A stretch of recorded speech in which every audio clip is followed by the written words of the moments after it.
وبركاته. الحمد لله وبه نستعين. أشهد أن لا إله إلا الله وحده لا شريك له، وأشهد أن سيدنا محمدا عبده ورسوله، ونصلي ونسلم على هذا النبي الكريم سيد المرسلين وعلى آله وصحبه أجمعين. أما بعد، أيها المؤمنون اتقوا الله، أوصيكم وإياي بتقوى الله، وقد فاز المتقون. Muslimin dan muslimat, mudah-mudahan dirahmati Allah Subhanahu wa ta'ala. Di dalam sebuah hadis riwayat daripada Abi Hurairah radhiyallahu anhu an Nabi sallallahu alaihi wasallam qala: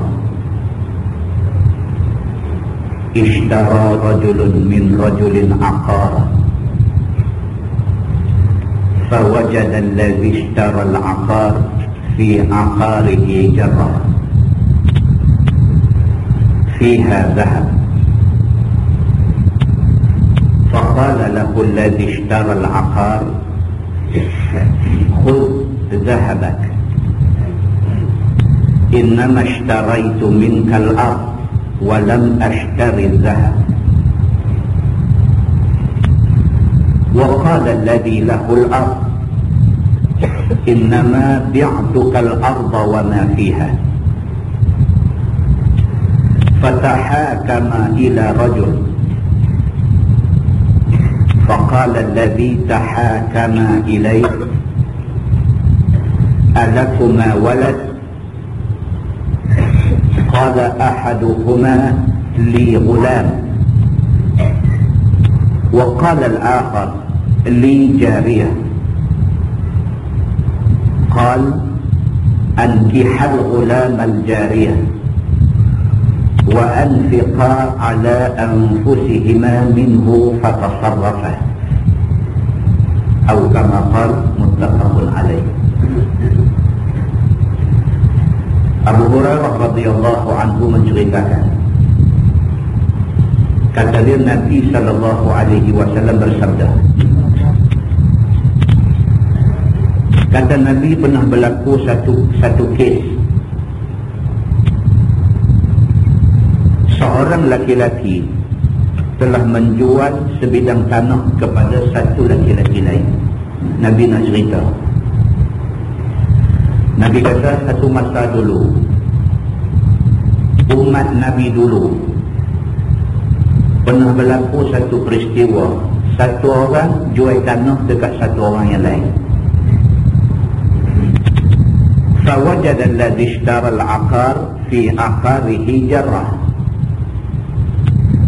Kau yang beli tanah ni,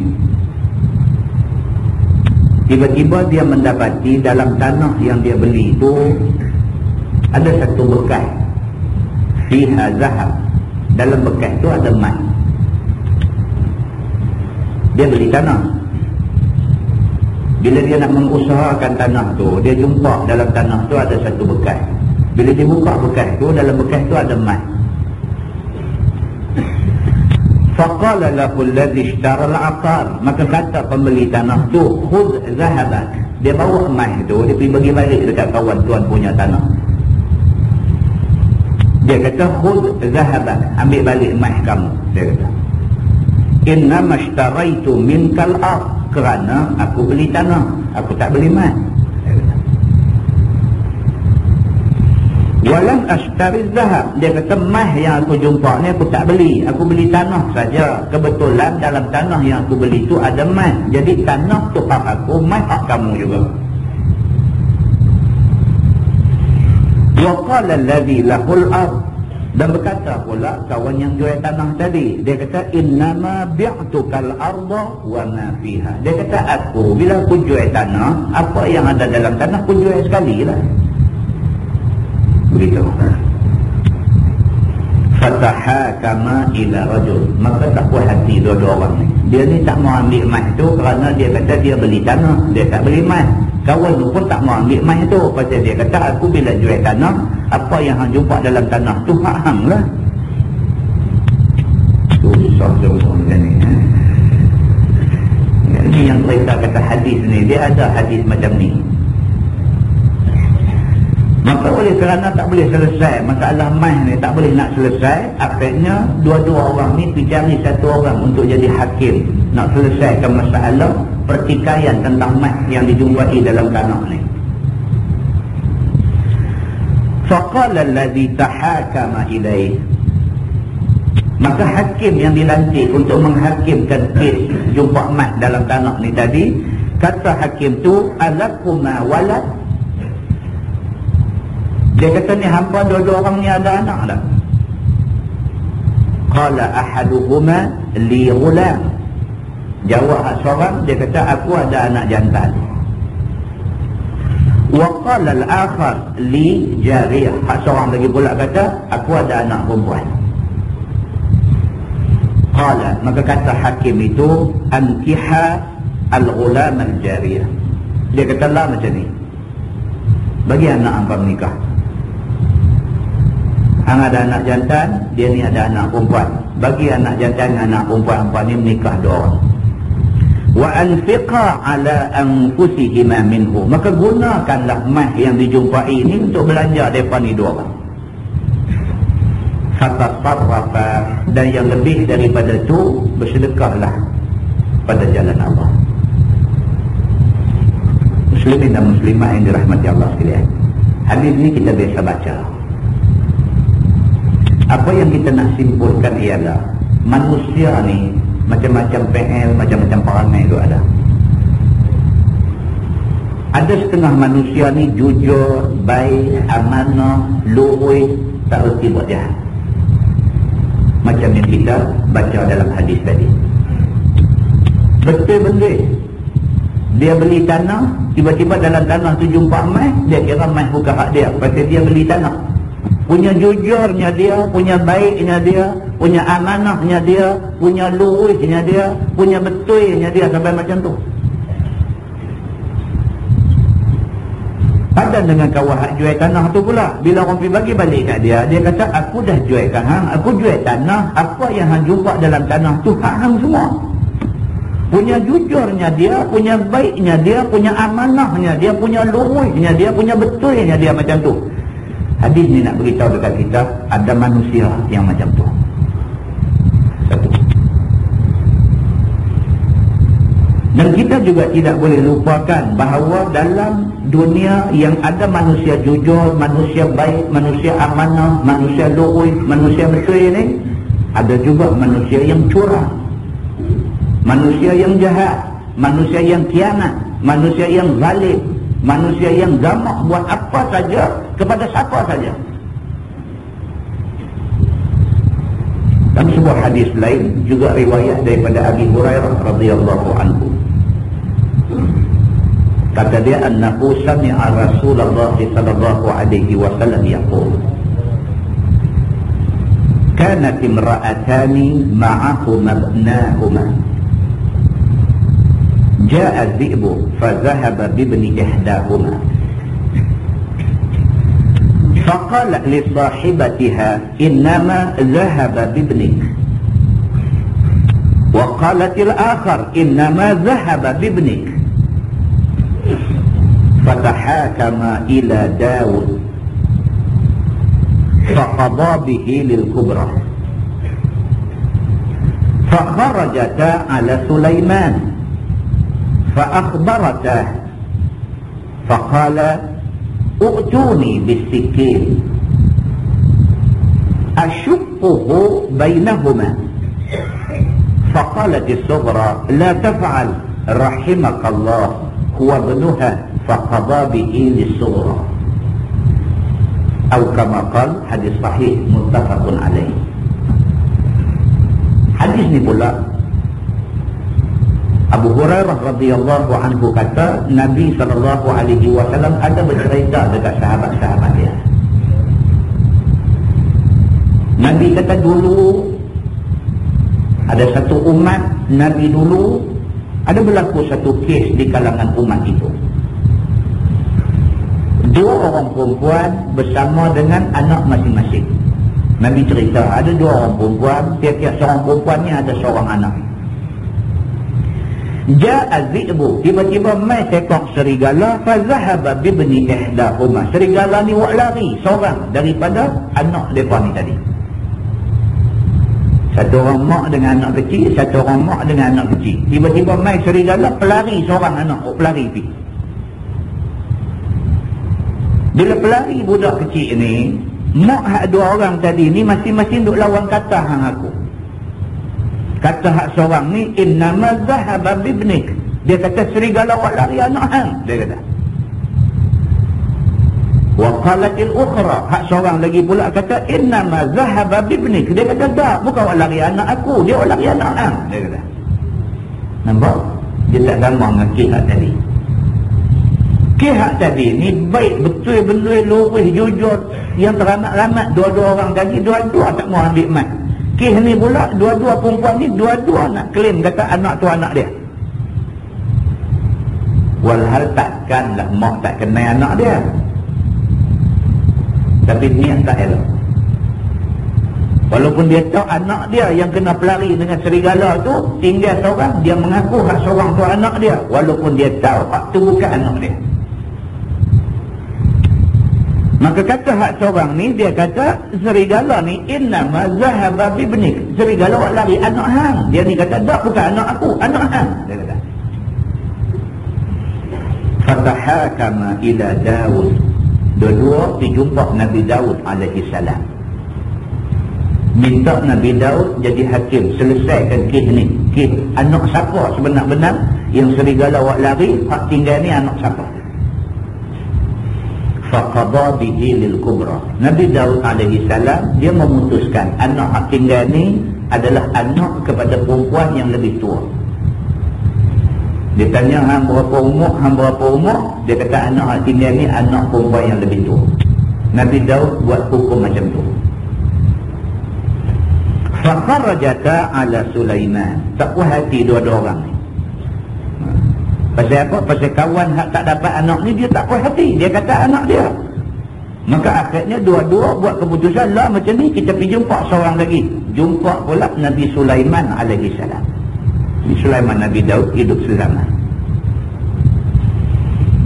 Bila sampai dekat Nabi Sulaiman alaihi salam, dia pun cerita kisah dia macam ni. Kami tadi dua orang keluar dengan anak masing-masing sampai di satu padang. Kami bagi anak kami dua-dua orang hidup main. Tiba-tiba main serigala buat lari anak seorang. Hak tinggal ni masalah lah ni anak siapa. Nabi Sulaiman alaihi salam dia bila dengar macam tu faqala, dia kata u'tuni bisikin. Dia kata lah macam ni lah, dia kata ambil pisau mai kat aku. Dia kata asyuquhu bainahuma, aku nak potong budak ni belah dua, ambil seorang sebelah. Oh ni Nabi Sulaiman. Dia kata okey tak apalah lah macam ni lah. Hampa dah jumpa dah dengan Nabi Daud tadi. Nabi Daud kata apa? Nabi Daud kata anak dia ni.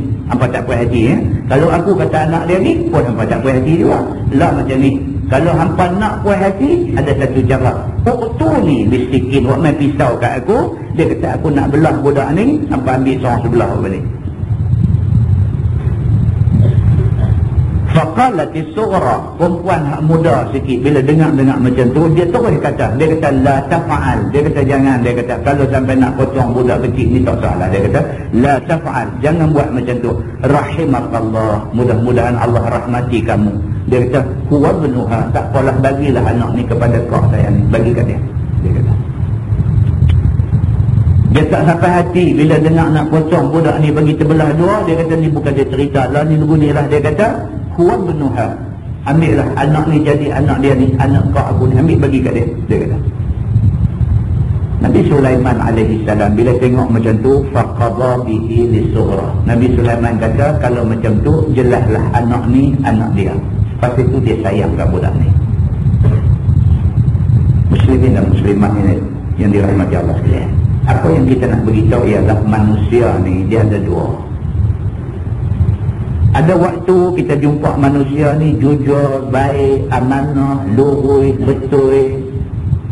Ada waktu kita jumpa manusia yang curang, jahat, khianat, zalim dan sebagainya.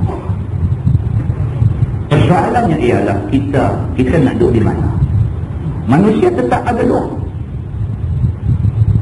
Ada saja Nabi Adam AS, Allah jadikan isteri dia Hawa, bagi mai dekat dia anak, Habil dan Qabil.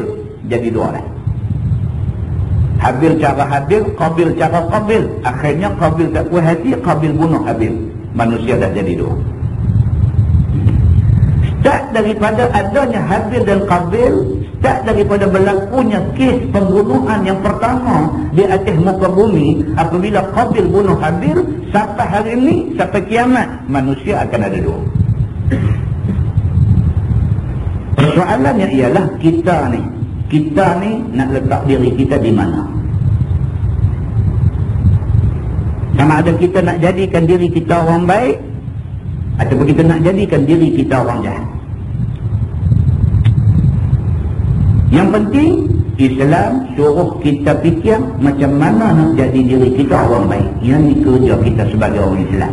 Kita nak kena fikir macam mana kita nak buat diri kita jadi orang baik. Hadis riwayat daripada Aisyah radhiyallahu anha. Kata dia, sami'a Rasulullah sallallahu alaihi wasallam sawta khusum bil ba' aliyatin aswatuhuma wa idza ahaduhuma yastawdi'u al-akhar wa yastarfiquhu fi shay' wa huwa yaqul wallahi la af'al. فخرج عليهما رسول الله صلى الله عليه وسلم فقال أين المتألي على الله لا يفعل المعروف؟ فقال أنا يا رسول الله. فله أي ذلك أحب أو كما قال. حديث صحيح متفق عليه. Aisyah radhiyallahu anha cerita, Aisyah kata satu hari waktu Nabi SAW duduk dalam rumah, tiba-tiba dengar bunyi suara orang bertengkar di pintu rumah dia. Nabi duduk dalam rumah, tiba-tiba Nabi dengar ada suara orang duduk bertengkar di depan pintu rumah. Aliyatin aswatuhuma, bunyi suara bertengkar ni cukup deras. Hak seorang kata dekat seorang kata cukup-cukup, hak seorang jawab balik, kata balik dekat kawan yang kata dekat dia. Aliyatin aswatuhuma, deras bunyi suara duk bertengkar di depan pintu rumah Nabi sallallahu alaihi wasallam. Nabi duk bang dengar, Nabi nak tahu apa cerita ni yang mereka ni duk bertengkar. Kata dia, wa idza ahaduhuma yastawdi'ul akhar, dia hutang. Hak seorang tu berhutang dengan hak seorang lagi. Maka orang yang berhutang ni, dia duk minta dekat kawan yang bagi hutang kat dia ni, minta halal setengah, dia nak bayar setengah aja. Nabi duk dengar daripada dalam rumah bunyi bertengkar ni. Nabi nak tahu ni bertengkar ni pasal apa. Bila dengar-dengar, rupanya kes berhutang. Hak kawan ni marah lah, dia kata, hang hutang pandai, bayar tak pandai. Dia kata, ingat aku kerja ada cak duit belakang rumah. Orang bila bagi hutang tak bayar, dia main macam-macam. Awak ingat duit ni terjun main daripada bumbu rumah aku, dia main macam-macam. Ya hamba Allah ni pula, dia kata, aku bukan tak mau bayar hutang. Dia kata, aku minta hang halal setengah. Kalau hang nak suruh aku bayar semua, memang aku tak boleh bayar, aku tak ada duit. Dia kata, aku hanya mampu bayar setengah aja. Kalau hang nak, aku bayar setengah. Setengah lagi halal. Kalau tidak, tak ada langsung. Lalu ni kau kan. Jadi bertengkar. Tak boleh nak dapat jalan penyelesaian. Tak boleh dapat. Nabi duduk dengar. Dia minta supaya dihalalkan setengah. Wa yastarfiquhu fi syai'. Dia minta belah kesian. Kesianlah dekat aku. Dia kata, aku ni orang susah. Aku nak bayar setengah ni pun jenuh. Dia kata. Dengar ke kawan bagi hutang ni, wa huwa yaqul, dia terus kata, Dia kata wallahi la af'al. Dia kata demi Allah, dia kata sekali-kali aku tidak akan halal hutang yang hang hutang dah. Wallahi la af'al. Demi Allah aku tak akan buat lagu hang minta ni. Hang minta halal setengah, nak bayar setengah. Demi Allah aku tidak akan halal walaupun setengah. Bila dengar macam tu, fa kharaja alaihi ma Rasulullah sallallahu alaihi wasallam. Sampai takat tu Nabi keluar. Dengar sampai takat tu Nabi keluar daripada rumah. Faqala, Nabi sampai depan daripada orang, Nabi kata ainal muta'alli ainal muta'alli 'ala Allah la yaf'alul ma'ruf. Nabi kata siapa dia tadi yang bersumpah dengan nama Allah, dia tak mau buat benda baik. Menghalalkan hutang itu benda baik. Kalau tak mau halal hutang orang pun, janganlah sampai sumpah-sumpah tak mau nak halal hutang. Kerana halal hutang itu benda baik. Dia pergi bersumpah. Dia kata wallahi la af'al. Demi Allah aku takkan buat macam yang hang minta. Hang minta halal setengah hutang, demi Allah aku tidak akan halal hutang hang yang setengah. Nabi tak boleh dengar orang bersumpah tak buat benda baik. Tak boleh sumpah tak buat benda baik. Sumpah wallahi demi Allah aku tak pergi mengaji dah kat dia tu. Lah, mengaji ni benda baik. Yang pergi sampai sumpah-sumpah tak pergi mengaji pasal apa? Wallahi demi Allah aku tak mau dah pergi ziarah orang sakit ni. Pasal apa? Benda tu benda baik. Hantar orang pergi mengaji, itu kita punya pasal. Hantar orang pergi ziarah orang sakit, itu kita punya pasal. Yang pergi bersumpah tak orang buat benda baik itu pasal apa? Tak pergi sudah lah. Jangan sampai sumpah-sumpah. Sahabat Nabi, dia sampai terlajak macam tu. Dia sumpah, wallahi la af'al. Demi Allah, dia kata aku tak akan halal hutang dia ni. Nabi dengar, Nabi keluar. Nabi kata ainal muta'alli 'ala Allah la yaf'alul ma'ruf. Mana dia orang yang sumpah dengan nama Allah, dia tak buat benda baik tadi? Nabi keluar dengan keadaan muka nak marah. Faqala, jawab hamba Allah yang bersumpah tadi ni. Dia kata ana ya Rasulullah. Dia kata saya lah. Dia kata saya lah tadi ni marah, bukan apa geram lah hutang bagus, tapi tak mau bayar. Dia kata falahu ayyu dhalika ahad. Dia kata lah macam ni lah, ikut suka dia lah. Dia nak bayar setengah ke, dia tak mau bayar langsung ke, aku turut dia lah. Janji Nabi jangan marah saya. Muslimin dan muslimah yang dirahmati Allah. Daripada hadis ni dapat kita faham bahawa yang pertama kena buat benda baik. Dan salah bagi kita kalau kita berazam untuk tidak buat benda baik. Salah. Apa bukti salah? Bukti dia Nabi SAW marah kepada orang yang berazam untuk tidak buat baik. Dan yang kedua, daripada hadis ini dapat kita ambil satu lagi kesimpulan. Sahabat Nabi cukup hormat Nabi. Nabi masuk campur aja, terus lembut lutut, lemah, habis surrender di depan Allah Subhanahu wa ta'ala. Nabi main tanya aja siapa dia tadi yang bersumpah tak buat baik. Dia dengar tu dia tahu dah Nabi marah. Dia tahu dah. Dia terus kata apa? Dia kata aku ya Rasulullah falahu ayyu zalika ahad. Lah macam ni lah, ikut dia lah. Dia suka macam mana. Kalau dia nak bayar sikit pun aku terima, dia tak mau bayar langsung pun, minta halal semua pun aku terima. Aku turutlah. Jangan kamu marah aku ya Rasulullah. Muslimin dan muslimah yang dirahmati Allah sekalian. Dapat kita faham di sini bahawa generasi sahabat Nabi begitu mulia sekali. Sifat mereka, Quran dan hadis adalah kata putus kepada semua benda. Kalau ada ayat Quran, sami'na wa ata'na. Mai hadis Nabi, sami'na wa ata'na. Mudah-mudahan kita jadi generasi seperti mana generasi sahabat Nabi yang menjadikan Quran dan hadis Nabi sebagai rujukan kita. Yang Quran dan hadis Nabi adalah pemutus kepada segala perkara yang timbul di kalangan kita, insyaAllah. Kita menggunakan Bahrul Mazi jilid 17.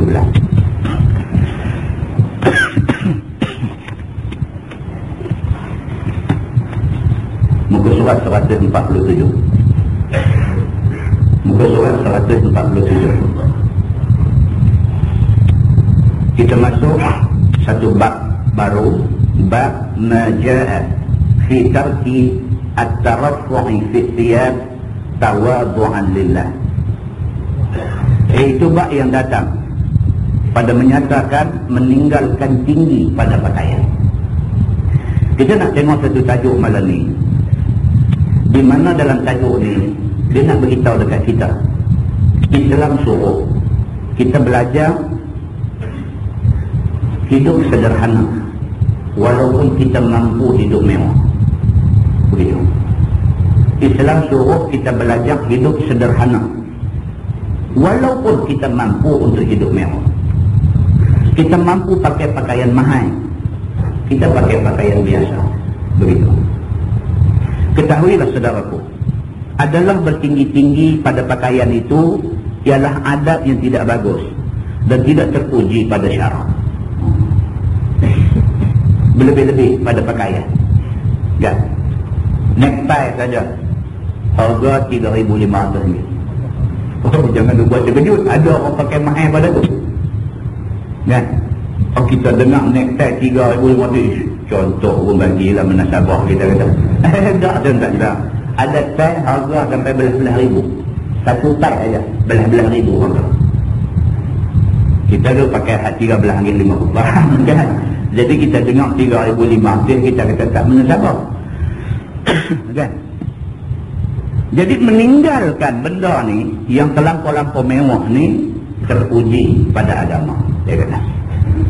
Maka iaitu kerana melebihi seseorang pada pakaian itu akan seorang yang lain pada eloknya dan tinggi harganya. Itu bagus. Kita jangan lebih daripada orang lain, jangan lebih sangat daripada orang lain. Sampai nampak lagi dengan bumi, enggang dengan pipit, tayar dengan magat ke apa? Macam orang buat contoh tadi. Jadi nampak jauh sangat. Tayar dengan magat scrambler tu jauh sangat jadi. Jangan sampai begitu. Dan yang terpuji pada syarak ialah meninggalkan pakaian yang harga tinggi itu dan hanya ambil pakaian yang pertengahan dan beradat pada orang-orang ramai memakainya. Pakai lagu orang lain pakainya. Begitu. Tuan-tuan lebih pada orang lain pakai macam mana orang lain pakai, macam tu aja. Begitu. Maka memperbuat yang demikian itu, jikalau dengan merendah diri pada Allah dan tidak mau bermegah diri, maka ialah disuruh oleh syarak kita. Kalau kita buat tu dengan tujuan tak mau nak megah diri, jadi dapat pahala. Kalau buat macam tu dengan tujuan nak megah diri, ada juga, tuan-tuan, ada juga. Dia saja pakai bagi serobah-serobah dengan tujuan nak megah diri. Nak begah, nak bagi orang kata, ambo tengok nu tawaduk sungguh. Ada juga orang macam tu. Dia tak pakai elok-elok, tapi dia pakai ni, dia pakai sampai jadi nampak serobah-serobah sungguh. Tujuan dia pakai tu bukan nak merendah diri, tujuan nak tinggi diri juga pokoknya. Maksud dia apa? Maksud dia nak supaya orang kata dia tawaduk. Tak mau juga. Nampak tak? Yang ni yang kata niat kita tu penting. Kalau kita ada duit, kita mampu beli baju mahal-mahal, tapi kita beli baju lagu orang biasa pakai. Kita buat macam tu dengan tujuan nak merendah diri. Bukan dengan tujuan supaya orang puji kata kita ni merendah diri, tapi dengan tujuan supaya memang kita ni nak merendah diri. Itu cantik. Tapi kalau buat dengan tujuan supaya orang kata kita merendah diri, tak mau pula lah. Yang inilah yang ulama kata wa khairul umur awsatuha. Sebaik-baik perkara itu ialah yang pertengahan. Bukan senang kita nak tiun diri kita nak didudukkan dulu, bukan senang. Dalam keadaan iblis tu ada pada setiap jalan darah manusia ni, kita nak tiun diri kita nak dudukkan tu, bukan senang. Begitu. Dan dapat balas yang baik daripada Tuhan. Sebagaimana tersebut dalam hadis riwayat At-Tirmizi, kata dia an Muaz bin Anas Al-Juhani radhiyallahu anhu, anna Rasulullah sallallahu alaihi wasallam qala, man taraka al-libas tawadu'an lillah wa huwa yaqdiru alayhi da'ahu Allahu yawm al-qiyamah ala ru'usil khalaiq hatta yukhayyirahu min ayyi hulalil iman sya'a yalbasuha. Diriwayatkan daripada seorang sahabat Nabi SAW. Nama dia Mu'ad bin Anas Al-Juhani radhiyallahu anhu. Bahawasanya Nabi SAW bersabda ia, siapa-siapa yang meninggal ia akan pakaian megah-megah dan pakaian tinggi-tinggi harga itu kerana merendah diri bagi Allah, padahal dia berkuasa atasnya, dengan sebab pakaian yang megah-megah dan tinggi-tinggi harga itu ada padanya. Nescaya menyeru akan dia oleh Allah pada hari kiamat atas segala kepala manusia dan malaikat di sana, yakni diseru Allah di hadapan orang yang ramai-ramai pada hari kiamat itu, bahawa hendak bagi pilih akan dia memakai daripada mana-mana pakaian iman, yakni pakaian syurga yang dikehendakinya memakainya. Itu dia. Nabi kata, siapa yang dia ada kemampuan, ada duit, ada ringgit, kaya-raya saja, tak mau nak pakai baju mahal-mahal semata-mata kerana dia tawaduk kepada Allah, di hari kiamat esok Tuhan panggil dia di depan manusia di padang mahsyar. Tuhan panggil dia, Tuhan suruh dia pilih pakaian iman, hak mana dia suka, Tuhan bagikan dia. Begitu kata At-Tirmizi, ini hadis hasan. Satu lagi hadis dikeluarkan oleh Imam Abu Daud di dalam sunannya. Kata dia, an rajulin min abna'i ashabi Rasulillah sallallahu alaihi wasallam, an abihi radhiyallahu anhu qala qala Rasulullah sallallahu alaihi wasallam, man taraka lubsa thawbi jamal wa huwa yaqdiru alayhi qala Bishr ahbasuhu qala Nabi sallallahu alaihi wasallam tawadu'an kasafullahu khulal karamah.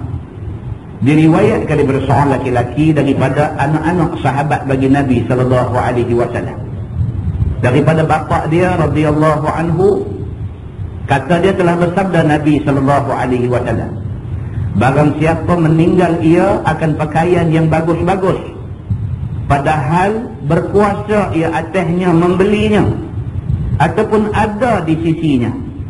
Maka kata Bishr, aku ingat akan dia bersabda ia ditinggalkan itu kerana rendah diri kepada Allah, nescaya dipakaikan oleh Allah di negeri akhirat kelak dengan pakaian yang mulia-mulia dan pakaian yang hebat-hebat. Sama macam hadis tadi, dia mampu saja tak mau nak tunjuk kemampuan dia dekat orang, sebaliknya dia tunjuk dia satu orang yang sederhana. Di hari kiamat itu Allah Subhanahu wa ta'ala akan pakaikan kepada dia pakaian yang hebat-hebat. Begitu. Masalah memakai pakaian tidak cantik dipuji oleh syarak jikalau dengan niat yang betul. Nampak tuan-tuan? Dia pergi sangkut tentu.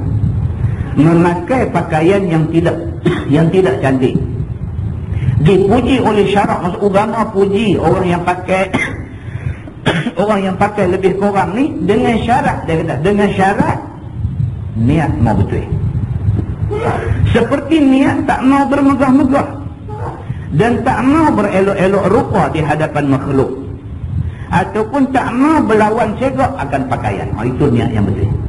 Dia tak mau menunjuk. Dalam bahasa kitanya kata tak mau menunjuk.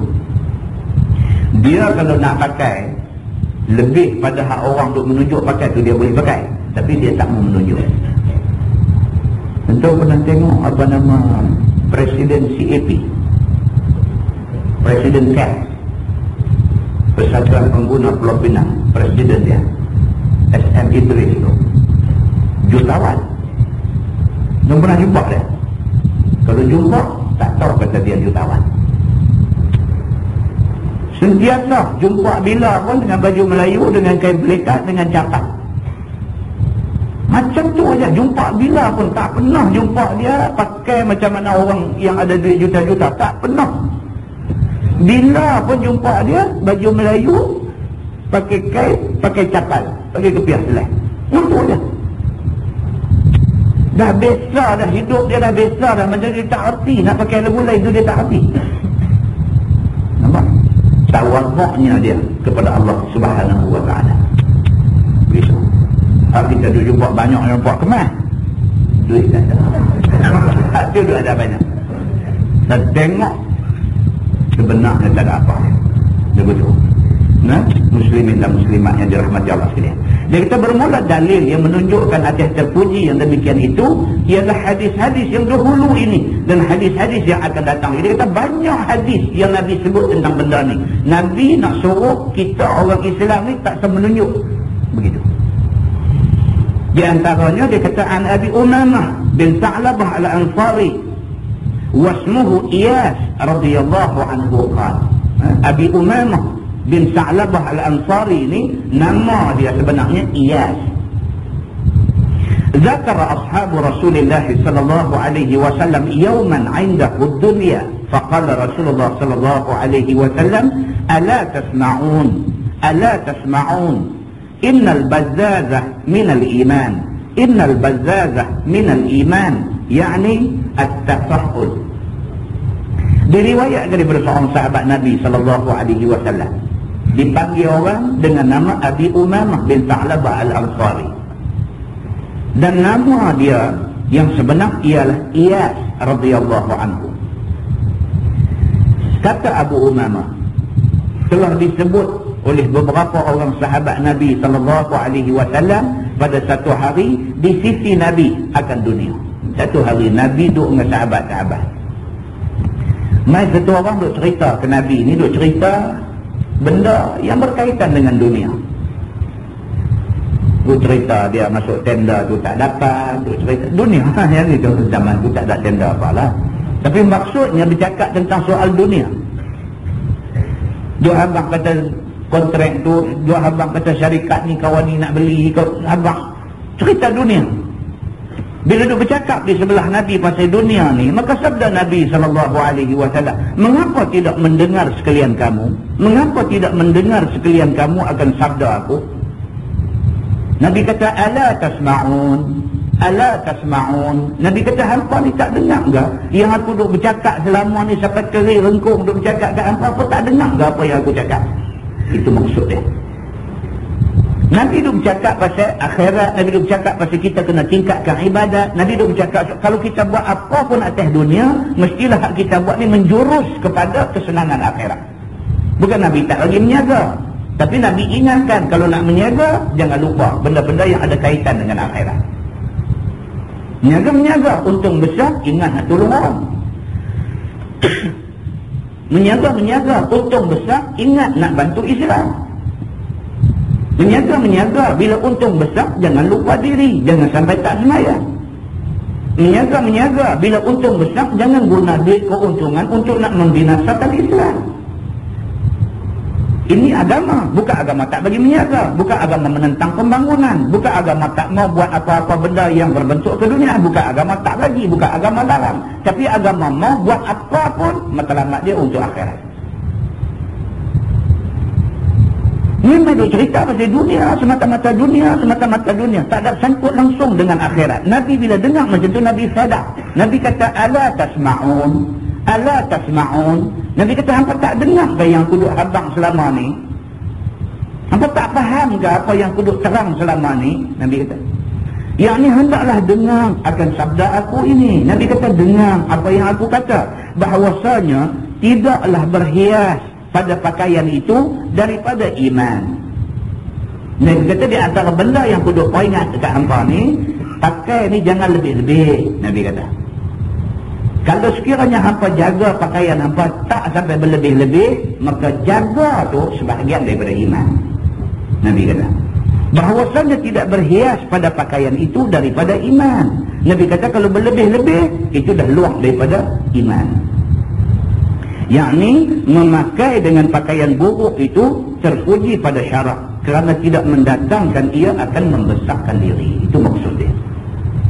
Sombong ni agama tak mau. Itu cerita dia. Wa ruya an Abi Hurairah radhiyallahu anhu anna Rasulullah sallallahu alaihi wasallam qala, inna Allah azza wa jalla yuhibbu al-mutabaddil alladhi la yubali ma labis. Dan diriwayatkan daripada seorang sahabat Nabi sallallahu alaihi wasallam, nama dia Abu Hurairah radhiyallahu anhu, bahwasanya Nabi sallallahu alaihi wasallam bersabda, bahwasanya Allah azza wa jalla Suka dia akan orang yang tidak suka bersegak-segak, yakni yang tidak peduli ia akan apa yang dipakainya. Itu dia. Serupa macam hadis tadi juga, Allah Subhanahu wa taala suka kalau orang tu bersikap sederhana, tak berlebih-lebih dalam apa juga hal. Masalah memakai pakaian kasar itu harus dia. Dan jikalau diniatkan turut perbuatan Nabi SAW dan memberi tawaduk akan diri, dapat pahala. Kita pakai pakaian kasar. Maksud pakai kasar, pakaian yang tak selesa bila pakai. Dulu, zaman dulu bila mengaji pondok, bila budak pondok, tu guru pondok mau tidur atas banyak. Kan? Nak bagi tak selesa. Bukan tak boleh beli bantai, kabur apa dia saja. Bukan tak boleh nak beli bantai kabur, tapi tu guru dulu dia suruh tidur atas buah nyok. Buah nyok tu bagi pepeh tu buat jadi bantai tidur. Tujuan dia apa? Nak bagi tak selesa. Bila tak selesa, tidur dia mudah jaga. Bila jaga, sembahyang sunat. Satu. Yang kedua, buah nyok tu dia kecil. Bila pusing sikit, kepala jatuh jalan lantai. Pum kata, jaga bangkit, boleh mengapai pelajaran. Itu tujuan dia. Anak kita lah. Allahu Akbar. Tak tahu nak apa. Kan? Anak kita lah. Bagi mengaji sekolah agama. Daripada abang kata tak ada kerja pula lah ni. Anak kita lah. Kita pergi mengaji sekolah agama. Sampai ke sudah. Habis dia kata 5 apa semua dapat Pak Znawi pun nampak tak boleh apa budak dia ni. Nampak nak jadi rockers pula. Kena cari tak mana silap dia. Nak kena cari tak mana silap dia. Kita bagi anak kita mengaji sekolah agama, dia jadi rockers. Balik tengok kepala dah duduk kikis satu macam ya. Kita pun tengok dia pun sayang. Jadi duduk fikir balik bincang dengan Allah ni, kata anak kita ni kita hantar pergi pondok. Awak dia balik jadi begini ke? Kepala lagu nak biji muatan macam lagu mana apa. Jadi lagu tu dia tak mau nak jadi lagu macam kita mau tu, dia tak mau nak jadi. Nampak? Kena cek balik. Dia banyak tempat. Dia ada banyak tempat duk sangkut ni. Kita pun ada sangkut, sekolah pun ada sangkut, pihak berkuasa kerajaan pun ada sangkut. Dia ada banyak tempat duk buat sangkut ni. Maka akhirnya kita tidak boleh melahirkan golongan yang ada ilmu. Begitu. Dia kata maka pakaian kasar itu dan makanan yang kasar itu ada belaka diperbuat oleh Nabi SAW. Nabi sendiri dia pakai baju kasar ni. Walaupun luar dia nampak pakai kamis, pakai elok, tapi dalam ni Nabi pakai baju kasar. Baju hak jenis rami, jenis kasar ni. Bila pakai dia tak membawa keselesaan. Pasal apa? Pasal Nabi melihat dunia ni bukan matlamat dia. Nabi melihat dunia ni sebagai jambatan saja untuk nak jemerang pergi ke sebelah sana. Sebelah sana akhirat yang bertunggu kita. Maka di dunia tidak perlu terlalu selesa. Tidak perlu terlalu selesa. Kerana terlalu selesa boleh menyebabkan kita keciciran agama. Begitu.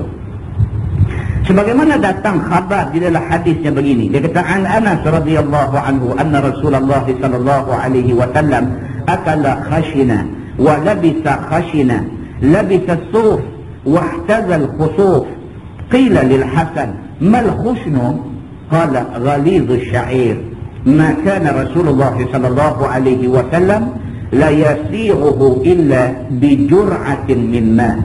Diriwayatkan bersama sahabat Nabi SAW. Nama dia Anas bin Malik radhiyallahu anhu. Nabi SAW memakan dia akan yang kasar-kasar. Halil kasar ni apa beza dia? Beza dia roti mengali dengan roti gardenia. Itu beza dia. Roti mengali sebiji baru jatuh 2 rupang. Roti gardenia sebungkus tu RM20. Roti gardenia tu makanan halus. Roti mengali ni kasar. Kita iris boleh ketegak. Dia tak mahu nak ikut lagu kita minum. Roti tak tahu di belah letaknya ada tak ada. Belah Penang no banyak. Roti mengali. Memang roti mengali betul. Bukan roti mengali betul. Roti jenis hak cobek ni. Roti hak jenis tak boleh potong ni. Dia kena cobek cicah gula yang makan ni. Jenis tu, itu dia panggil roti kasar.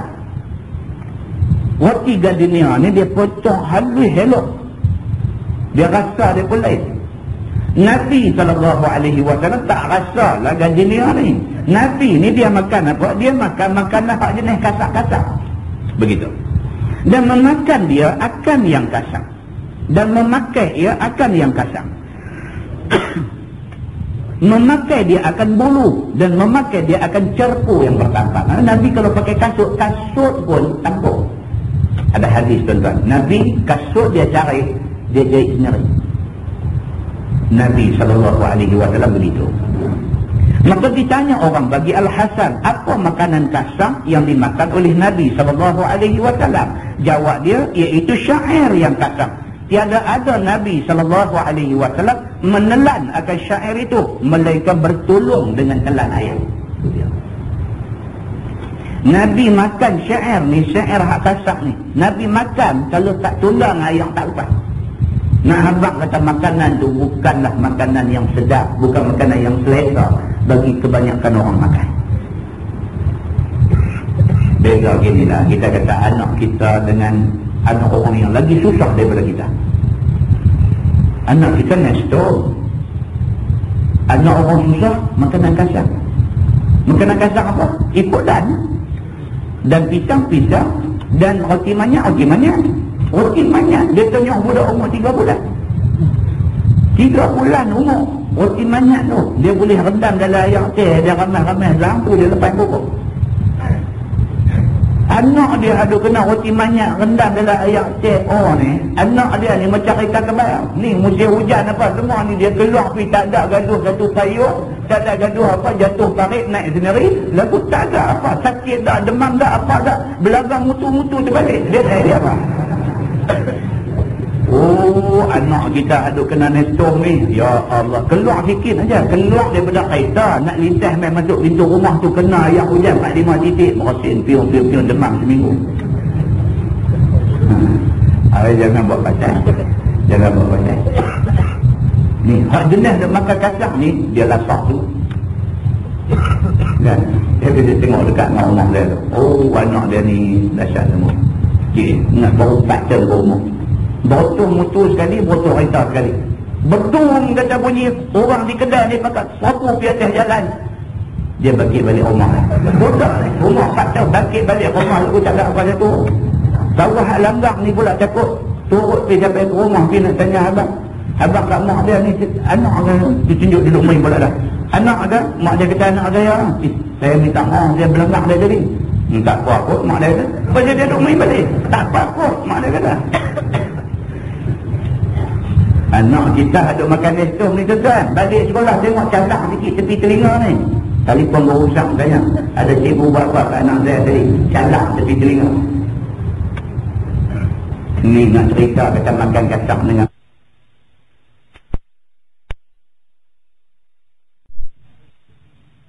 tak boleh pergi kalau tak tunda dengan ayam. Kata Al-Hasannya begitu. Meriwayatkan ini, hadis ini oleh Ibnu Majah dan Al-Hakim. Masalah memakai pakaian kasar daripada bulu itu melepas diri daripada membesar diri. Itu dia.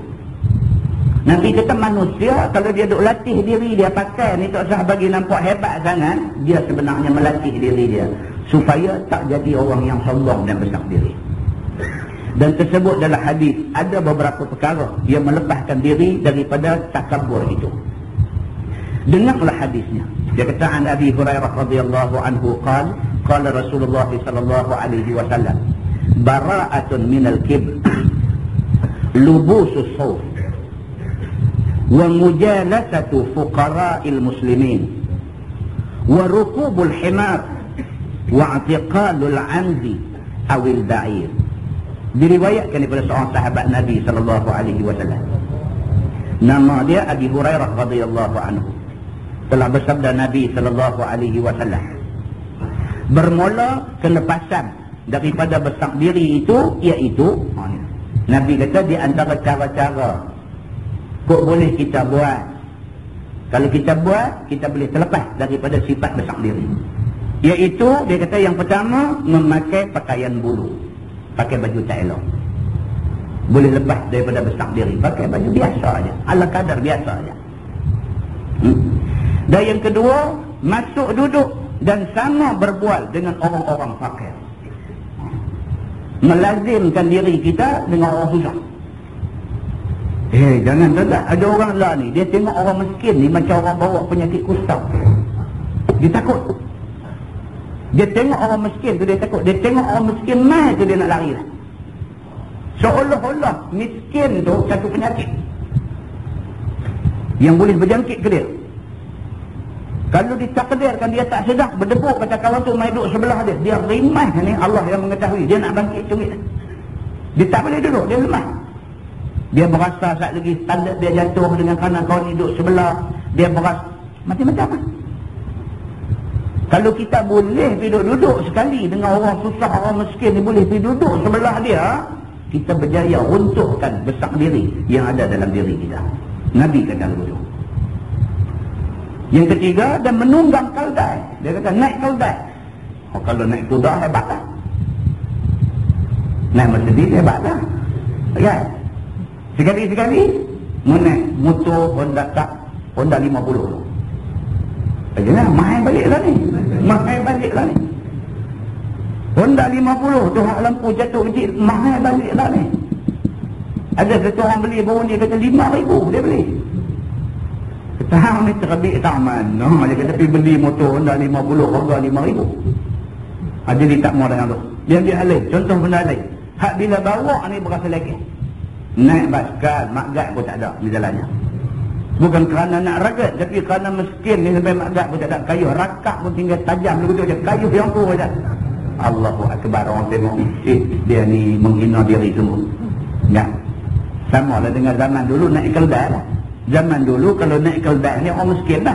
Orang kaya dia tak naik keldai. Dia nanti naik kuda. Begitu. Nabi kata dan memelihara kambing ataupun unta. Belah kambing. Sebab Nabi-Nabi boleh kata kebanyakan Nabi. Di antara training yang mesti dilalui oleh para Nabi ialah belah kambing.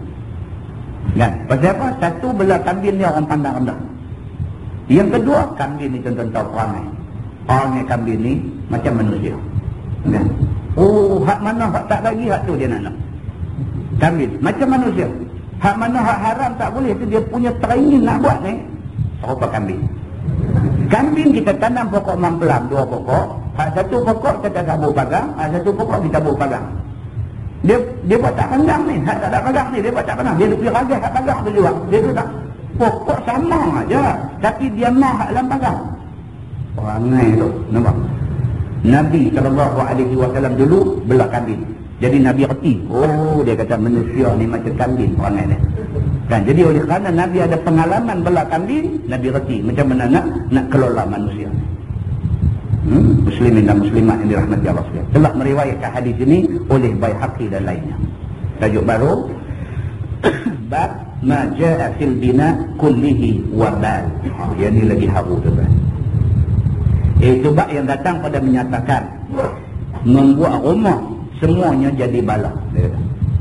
Betul. Kat hidup masjid kita balik kan. Dia kata buat rumah, dia kata rumah ni kadang-kadang jadi bala. Dia kata. Ketahuilah saudaraku, adalah tiap-tiap manusia tak dapat tidak berhajat kepada tempat berlindung diri daripada panas dan matahari. Yang itu dulu dia bagi. Nama kata manusia, rumah ni keperluan. Rumah adalah keperluan. Dan berlindung diri daripada sejuk, basah ayam hujan dan sebagainya. Maka tempat berlindung ialah rumah. Kita tak boleh nafi benda ni. Rumah satu keperluan. Tak ada rumah memang susah lah. Tak ada kereta boleh fikir lagi. Tak ada motor boleh fikir lagi. Tak ada rumah, tak boleh fikir.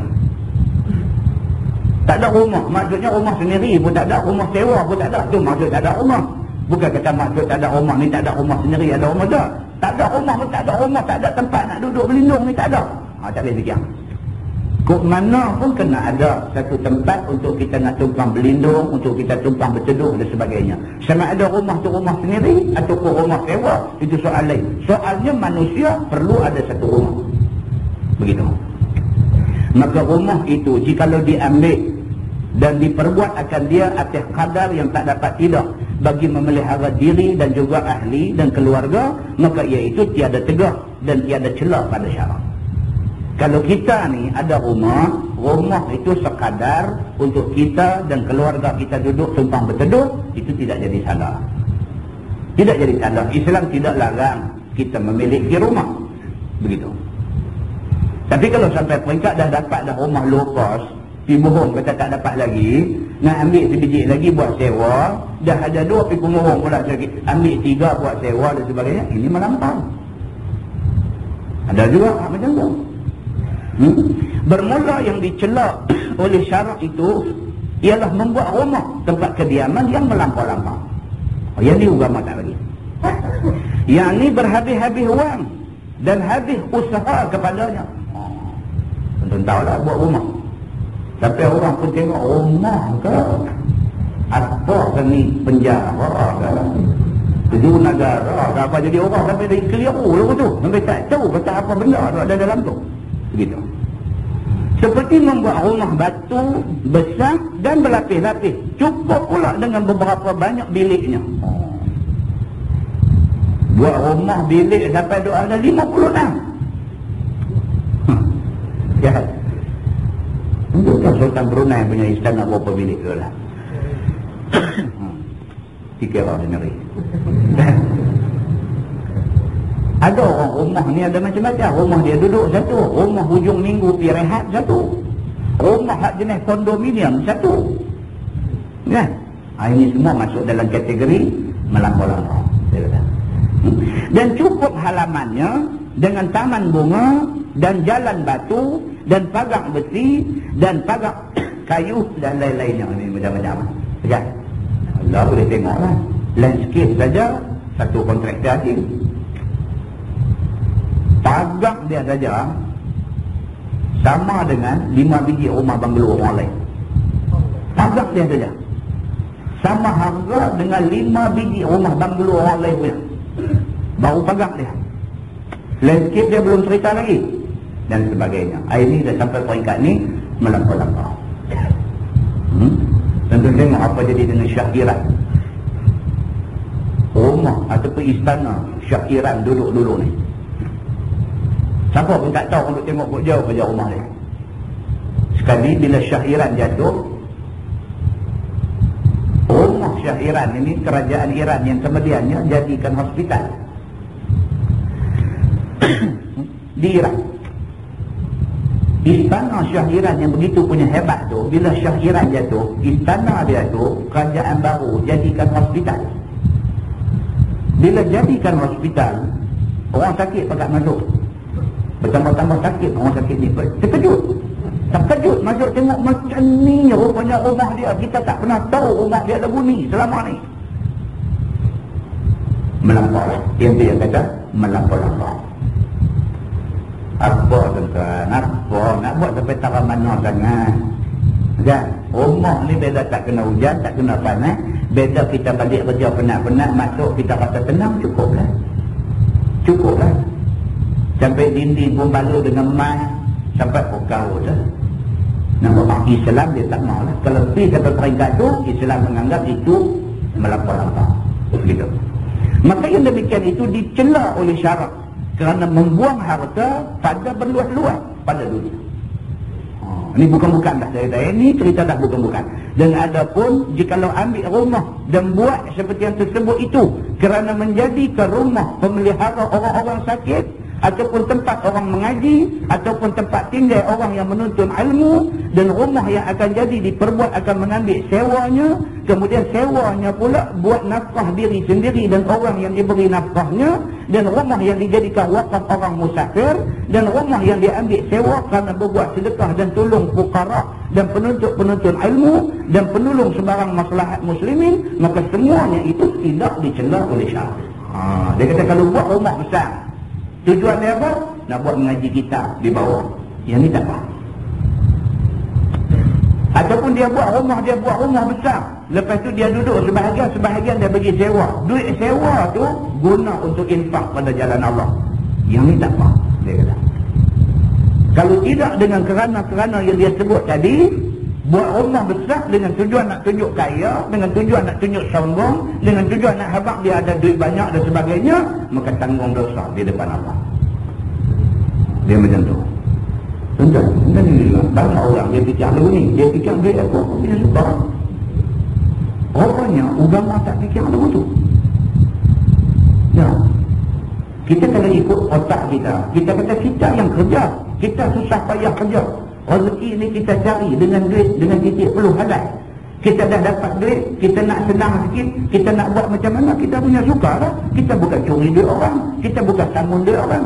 Kita kerja cara halal, kita dapat duit, kita nak buat rumah besar mana, kita nak selesa, kita punya suka lah. Takkan yang tu pun salah. Manusia dia akan cakap macam tu. Tapi Nabi kata apa? Nabi kata salah. Salah. Pasal apa? Pasal itu sudah masuk melampau-lampau. Islam tak larang kita kerja susah payah. Islam tak larang kita dapat duit banyak. Islam tak larang kita nak buat rumah yang selesa pada kita. Tapi Islam letak syarat. Syarat dia apa? Jangan melampau-lampau. Muslimin dan muslimat yang dirahmati Allah. Maka jikalau kerana mahu bersedak-sedak diri sendiri, maka ialah yang dicela oleh syarak kerana ia bala ke atas orang yang demikian itu. Benda ni akan jadi bala pada dia. Sebagaimana tersebut dalam hadis riwayat At-Tirmidzi, kata dia an Anas bin Malik radhiyallahu anhu qala Rasulullah sallallahu alaihi wasallam an-nafaqah kulluha fi sabilillah illa al-bina' fala khaira fi. Diriwayatkan daripada seorang sahabat Nabi sallallahu alaihi wasallam, nama dia Anas bin Malik radhiyallahu anhu. Kata dia telah bersabda Nabi sallallahu alaihi wasallam, yakni bermula nafkah ataupun berbelanja harta dan memboros pada tiap-tiap perkara itu terbilang ia di dalam keredaan Tuhan. Nabi kata, kita ada duit, kita belanja duit. Duit yang kita belanja tu masuk dalam keredaan Tuhan. Melainkan mendirikan rumah besar. Melainkan kalau duit itu kita guna untuk buat rumah yang bukan-bukan punya besar, maka tiada kebajikan padanya jikalau dengan kerana bermegah-megah dan bersedak-sedak dan berluas pada dunia. Itu dia. Harta kita belanjalah kok mana pun tak jadi salah. Dia kata melainkan kalau sekiranya kita belanja pada buat rumah yang melampau-lampau. Untuk kita kerja, kita dapat duit. Duit itu kita belanja untuk isteri kita, anak kita, makan, minum, pakaian daripada sebagainya, tidak salah dari segi agama. Tapi kalau sampai peringkat duit itu kita belanja buat rumah, sampai rumah yang bukan-bukan, buat rumah sampai tak pernah duduk pun. Duduk ada sampai 20 bilik. Hak duduk betul-betul ni satu bilik saja. Anak buat ada 3 orang aja. Orang kaya anak bukan ramai. Anak 3 orang aja. Rumah ada 20 bilik, dia duduk sebilik, anak duduk 3 bilik, 4 bilik. Dia ada 16 bilik lagi, tak tahu siapa duduk. Hak 3 bilik anak duduk, dia pun duduk sah aja. Anak ni dia duduk sah sementara nak pergi mengaji di lain aja. Dia pergi mengaji di lain, satu bilik aja dia duduk. Lepas tu sampai bunyi apa atas rumah pun takut nak tengok. Ni harus jadilah ni. Ya. Bunyi atas rumah duduk lawan takut lagi bini. Kawah naik atas rumah. Tak berani nak naik dah. Sebab apa? Rumah besar kan. Maka tu baru tersebut silap buat rumah besar. Tak silap lagi. Akhirat itu lagi dia berasa silap. Muslimin dan muslimat yang dirahmati Allah. Adapun jikalau kerana hajat, dia kata yakni menggunakan rumah itu segala orang fakir dan sebagainya. Dia buat rumah besar, rumah ni dia bagi budak-budak Ma'ad Dafid main tumpang duduk, budak-budak Maktab Mahmud main tumpang sewa. Dia bagi benda-benda. Kalau itu tujuan dia buat besar, maka itu tidak salah. Maka iaitu berkebajikan pula padanya, dapat pahala pula lagi keluar macam tu. Dan terbilang ia nafkah pada sabilillah apabila niatnya yang demikian itu. Kata At-Tirmidzi, ini hadis gharib. Dan telah berkata Ibrahim An-Nakhai, al-bina kulluhu wabal. Qala Abu Hamzah, qultu ara'aita ma la budda minhu? Qala la ajra wa la wizra. Bermula rumah besar daripada rumah batu dan rumah kayu itu, semuanya jadi bala orang yang mempunyainya. Kerana akan jadi masuk dalam hisab di negeri akhirat. Sana Tuhan tanya. Tuhan tanya balik. Dan kata Abu Hamzah, yakni anak murid dia, kata tu apa fikir Tuhan? Jika didirikan dan dibuat rumah itu kerana tak boleh tidak daripadanya, maka jawabnya tidak berpahala dan tidak berdosa. Kalau dia tak dapat tidak, dia kena buat rumah besar pasal anak dia ramai. Lepas tu anak pakat keluar rumah semua, rumah tu jadi duk kosong, duk besar kosong saja. Macam mana dengan dia ni? Jawab tu guru dia kata pahala tak dapat, dosa pun tidak. Pasal dia buat tujuan mula memang tujuan agama, tujuan kebaikan. Satu lagi tajuk dari bab ma jaa fil infaq fi wujuhil khair. Itu bab yang datang pada menyatakan membelanjakan harta pada segenap perkara kebajikan. Ketahuilah saudaraku, seorang yang berharta dan tahu dia menggunakan hartanya itu tidaklah jadi bala atas dirinya di akhirat. Orang yang ada harta dan dia reti guna harta dia untuk jalan agama, dia tak perlu susah hati di sana. Maka apabila digunakannya harta itu kepada apa suatu yang kebajikan bagi dirinya, atau bagi anak isterinya, atau orang yang wajib nafkah atasnya, atau ibu bapaknya, ataupun kaum keluarganya, atau siapa-siapa yang berbuat baik, maka semua harta yang dibelanjakan itu dapat pahala. Belanja untuk anak bina. Tak ada orang duit dia tak mau belanja untuk keluarga dia, besok belanja kawan. Ada orang macam ni.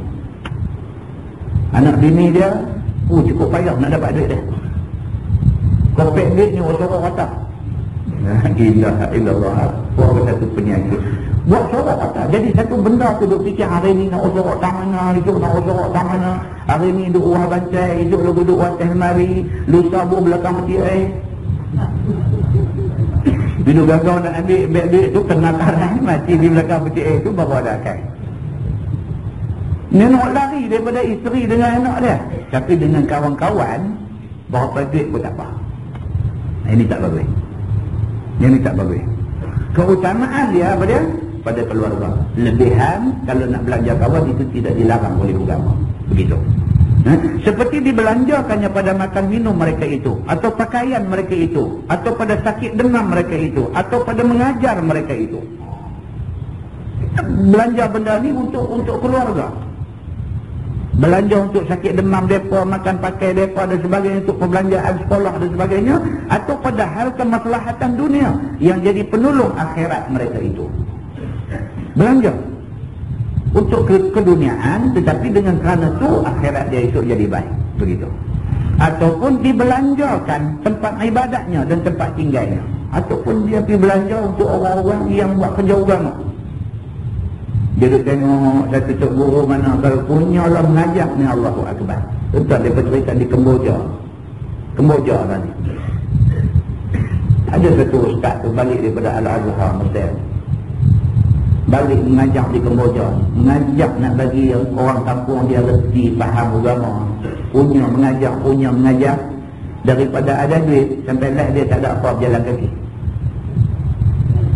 Daripada ada duit, dia anak orang ada duit, itu sebab pak dia boleh hantar pergi mengaji master apa semua begitu begini. Balik main pun ada, betapa ada sikit lagi beli kereta buruk untuk pergi mengajar pusing, kata nak bagi rakyat negeri dia faham agama. Belanja duit dia, bukan kata boleh duit, belanja duit dia lagi. Akhirnya kereta buruk tu pun jual, main motor buruk pun jual, tinggal baskat buruk, baskat pun tak payah nak pakai, pukul kaki aja duduk mengajar. Sampai macam tu pun ada orang yang susah payah untuk agama. Bukan senang. Nak hidup ke agama di tempat yang tak ada agama. Masyarakat yang dulunya tak reti apa. Lah ni bila buka Quran tu teriak je. Dia tahu kata ni kitab suci dia, tapi dia tak reti apa. Tuan-tuan. Dia buka tengok Quran tu, dia tahu ni Quran ni kitab suci dia. Dia tengok tu dia rasa sedih, tak tahu ke mana. Dia sedih bila dia tak reti apa. Dia tengok tulisan tu dia tak faham satu. Ayat mata aja pula. Ada orang yang sampai macam tu, duduk macam negeri yang tak reti apa tentang agama. Ada. Muslimin dan muslimat yang dirahmati Allah sekalian. Dan penolong kerjanya dan lainnya daripada berapa banyak jalan khairat, maka semuanya berpahala. Kalau duit dibelanjakan untuk tujuan-tujuan macam ni, memang boleh pahala. Daripada buat projek ni, Duk bawa duit, duk pergi Kemboja, duk buat masjid, duk buat sekolah agama, duk buat apa, duk bagi mereka reti ilmu agama je. Nak bagi mereka reti semayang, start dengan reti semayang dulu, lepas tu reti apa dia agama suruh buat apa, satu. Nak bagi reti tu aja dulu lah ni. Tuan-tuan, benda ni cakap pun tak nampak pada kita duduk negeri senang. Kita ni duduk negeri cukup senang. Sehingga kita tak nampak bila orang cerita kata susah macam tu, tak masuk akal, tak boleh masuk akal. Kalau kita cerita ada orang kerana Islam bercerai nyawa, kita tak nampak. Dalam internet tu kalau orang nak buka lah ni cerita pergaduhan di Gujarat, India. Keluar gambar budak Islam umur 3 tahun, 4 tahun, budak umur 3 tahun, 4 tahun. Dia bertangkap, dia bergantung dia di pokok. Gantung di pokok ni bukan gantung bagi mati, gantung bagi tangan kaki duduk kapai-kapai tu, gantung di pokok, bertembak. Bukan tembak kepala bagi mati, tembak tangan bagi pecah, tembak kaki bagi pecah, bagi budak ni sakit.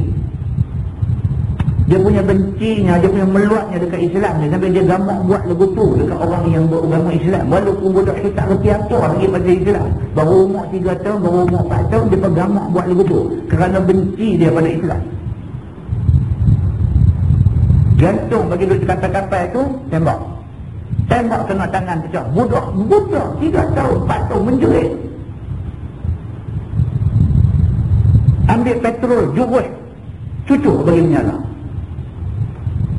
Tunjuk bagi menyala budak tu. Separuh rentung, tali tu putih, jatuh berdebuk, kata ambil gambar pula budak tu. Separuh hangus, di tengkuk ni ada lagi tali. Kerana Islam, kita duk baca dalam sejarah. Bilal bin Rabah kena kerana Islam. Bilal tak pernah curi 1 dirham duit tuan dia. Bilal tak pernah curi pun. Bilal tak pernah pun pergi duk kacau keluarga tuan dia. Bilal tak pernah pun pergi nak cabul mana-mana ahli keluarga tuan dia. Bilal tak pernah buat benda tak elok kepada tuan dia dan keluarga tuan dia. Cuma Bilal ikut agama Islam yang dibawa oleh Nabi Muhammad SAW. Semata-mata kerana tu tuan dia tangkap dia, pergi jemuk dia tengah padang pasir, bubuh batu besar atas dada dia, tambat kaki, tambat tangan, heret dia duduk ke atas ketul-ketul batu, sekopok isi daging dia. Semata-mata kerana Bilal nak jadi orang Islam. So kita baca cerita dulu. Kita dengar cerita Ammar bin Yasir dengan keluarga dia. Macam mana Ammar panggang, dia hati-hati menitik minyak daripada badan dia. Yasir dia kejam dalam air sampai mati. Mak dia Sumayyah, dia bakar besi panas, cucuk kemaluan sampai mati. Apa Ammar buat? Apa bapa dia Yasir buat? Apa Sumayyah buat? Dia tak buat apa. Dia cuma nak jadi orang Islam. Kerana nak jadi orang Islam tu, dia kena macam tu. Tak apalah kita duk baca cerita ni 1400 tahun dulu. Tapi masalahnya lah ni, nak jadi balik benar ni. Tak selamat. Berasa jadi orang Islam yang nak berpegang dengan Islam, tak selamat. Rasa tak selamat. Di Palestin tak habis-habis. OIT bersidang lagi hari ini. Dengan duk mesyuarat ni, tak tahu. Sana duk kenal lagi. Muslimin dan muslimat yang dirahmati Allah. Marah boleh marah. Nak habak kata tak puas hati, boleh habak tak puas hati. Kita kena cari satu benda yang lebih berkesan. Perbaiki hubungan kita dengan Allah Subhanahu wa ta'ala. Kalau kita pakat perbaik agama kita, perbaik amalan kita, perbaik diri kita, kalaulah kita boleh jadi macam mana yang kita baca mukadimah bulan lepas dengan 2 bulan lepas. Kita baca mukadimah cerita tentang sahabat-sahabat Nabi yang mereka ni angkat tangan doa aja Tuhan makbul tu kan. Kalau kita boleh jadi macam mereka ni, Allah Subhanahu wa ta'ala a'lam bagaimana hebatnya kita. Bagaimana hebatnya orang Islam mendapat pemeliharaan daripada Allah Subhanahu wa ta'ala. Tentu sedanglah doa orang Islam satu dunia lah ditumbui. Benda ni kita kena muhasabah. Doa orang Islam satu dunia lah ni, tumpul. Kita nak cari orang-orang Islam hari ini yang duduk pada makam, pada kedudukan doa dia mustajab. Allah dengar doa, Allah tak makbul, Allah ada makbul doa dia. Nak cari seorang orang macam tu lah ni, susah. Muslimin dan muslimat yang dirahmati Allah sekalian. Dengan kerana tu tak nampak bantuan Allah mai kerana mustajabnya doa satu manusia di sisi Allah. Muslimin dan muslimat yang dirahmati Allah sekalian. Kita kena baca hadis-hadis Nabi, kita kena tu sekarang Nabi. Nabi ni telaklah dia kalau minta Tuhan bagi. Tu sekarang Nabi. Sahabat-sahabat Nabi. Uwais misalnya, kita dah baca mukadimah sekali dulu ni. Seorang sahabat Uwais bin Amir. Sampai Sayyidina Umar Al-Khattab bila jumpa Uwais, Sayyidina Umar minta dia tolong doa. Walhal Sayyidina Umar dia dah cukup hebat. Sehebat-hebat Sayyidina Umar tu, Sayyidina Umar menghormati Uwais bin Amir. Pasal apa? Pasal Nabi pernah pesan dekat mereka dulu. Nabi kata, di kalangan kamu, sahabat-sahabat aku ni, akan ada di kalangan kamu, akan jumpa dengan satu orang yang dia ni berasal dari Yaman. Nama dia Uwais bin Amir. Nabi bagi beberapa tanda nak kenal Uwais bin Amir ni. Dia ni lagu ni daripada suku ni, daripada puak ni. Dia pernah kena penyakit sopak. Masa hampa jumpa dia sopak dia dah baik, tinggal besar dirham saja sopak, tinggal sikit saja dan sebagainya. Siapa di kalangan hampa sempat jumpa orang macam Uwais bin Amir ni, jangan lepas peluang. Nabi kata, minta supaya dia doa kepada Allah supaya Allah ampunkan dosa hamba. Sayyidina Abu Bakar As-Siddiq yang hebat tu duduk tunggu-tunggu mana satu Uwais bin Amir ni. Tak ada jumpa. Mai zaman Sayyidina Umar, Allah takdirkan Umar jumpa dengan Uwais. Bila Umar dengar kamu Uwais, Umar terus kata dekat dia, doakan kepada Allah supaya Allah redha aku. Muslimin dan muslimat yang dirahmati Allah. Kita nak orang macam ni. Kita nak orang macam ni. Perlu ada orang macam ni dalam masyarakat kita lah ni. Muslimin dan muslimat yang dirahmati Allah. Orang cakap pandai pasal agama ni banyak. Tapi orang yang mustajab doa di sisi Allah tak ada. Allah Subhanahu wa ta'ala dia nak anugerah dekat satu orang tu mustajab doa bukan senang. Allah tidak nilai dari banyak benda yang Allah nilai untuk nak dapat anugerah mustajab doa itu. Kalau ada seorang aja dalam masyarakat kita, cukup untuk kita minta kepada Allah supaya Allah bekalkan seorang dekat kita orang macam tu, dan dia minta kepada Allah apa-apa hajat kita. Tuan-tuan, kadang-kadang fikir tak boleh dah. Dia sampai satu peringkat macam tu adalah ni, Allah saja boleh tolong orang Islam. Tak ada. Dia dah sampai satu peringkat, Allah saja boleh tolong orang Islam. Kalau hari ini Palestin kena hancur lumat, dan bayangkan minggu depan kalau sekiranya Kuwait kena, macam tu juga lah. Dan bayangkan tahun depan kalau Malaysia kena, macam tu juga lah. Semacam mana orang Islam di Palestin kena, negara lain pakat tengok, pakat habaq simpati, tunjuk perasaan. Macam tu lah orang lain kena, macam tu juga lah respon negara Islam lain dekat kita. Sama aja. Palestin yang duduk dikeliling. Tuan-tuan, wata berita pun buat andaian. Keliling dia tu Jordan ada, Mesir ada, yang mereka ni dengan kekuatan tentera yang bukan kecil-kecil. Mesir dengan kekuatan berapa kereta kebal dia, tentera dia ada berapa ratus ribu. Jordan dengan kekuatan jet pejuang dia, kereta kebal dia dengan tentera berapa ribu dan sebagainya. Orang dah buat dah statistik ni semua. Nampak keliling Palestin tu semua negara-negara Islam yang mempunyai kekuatan. Bukan tak ada kekuatan, tapi tak berani nak bertindak. Kalau Palestin yang duduk terdekat dengan mereka, mereka tak boleh tolong. Tentang bayangkan kalau kita kena daripada mai tolong, mereka tolong buat puluh kat kita. Allah saja tak boleh tolong kita. Jadi kita meletakkan keyakinan Allah tolong kita, Allah akan tolong kita insyaAllah. In tansurullaha yansurkum wa yuthabbit aqdamakum. Syarat dia, kita kena tolong Allah. Tolong jaga agama Allah. Kita jaga sungguh-sungguh, Allah jaga kita insyaAllah. muslimin dan muslimat yang dirahmati Allah sekalian.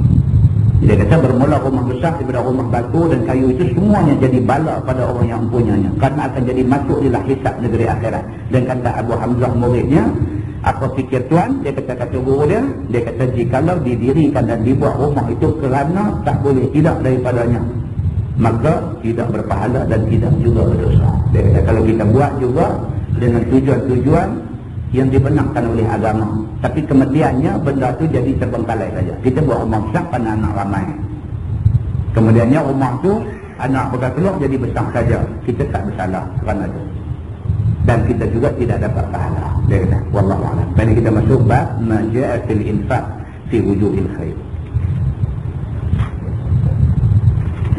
Lepas ini kita masuk menyatakan pada membelanjakan harta pada segenap perkara kebajikan. Wallahu a'lam. Allahumma salli ala Muhammadin fil awwalin wal akhirin wa sallim radhiyallahu tabaraka wa ta'ala an sadatina ashabi sayyidina rasulillah ajma'in. Bismillahirrahmanirrahim. Alhamdulillahi rabbil alamin hamdan yuwafi ni'amahu wa yukafi fadilah. Ya Rabbana lakal hamdu kama yanbaghi bi jalali wajhikal karim wa 'azimi sultanika. Radina billahi rabba wa bil islam dina wa bi Muhammadin nabiyyan wa rasulah. Allahumma iftah 'alaina futuhal 'arifin warzuqna fahman nabiyyin bi jahi khatamil mursalin. Allahumma faqihna fid din wa 'allimna at-ta'wil wahdina siratal mustaqim. Allahumma arinal haqqa haqqan warzuqna ittiba'ah wa arinal batila batilan warzuqna ijtinabah. Allahumma ij'al jam'ana jam'an marhuma wa tafarruqana min ba'dihi tafarruqan ma'suma. Wa sallallahu ala Muhammadin wa ala alihi wa sahbihi wa sallam walhamdulillahi rabbil alamin. Assalamualaikum.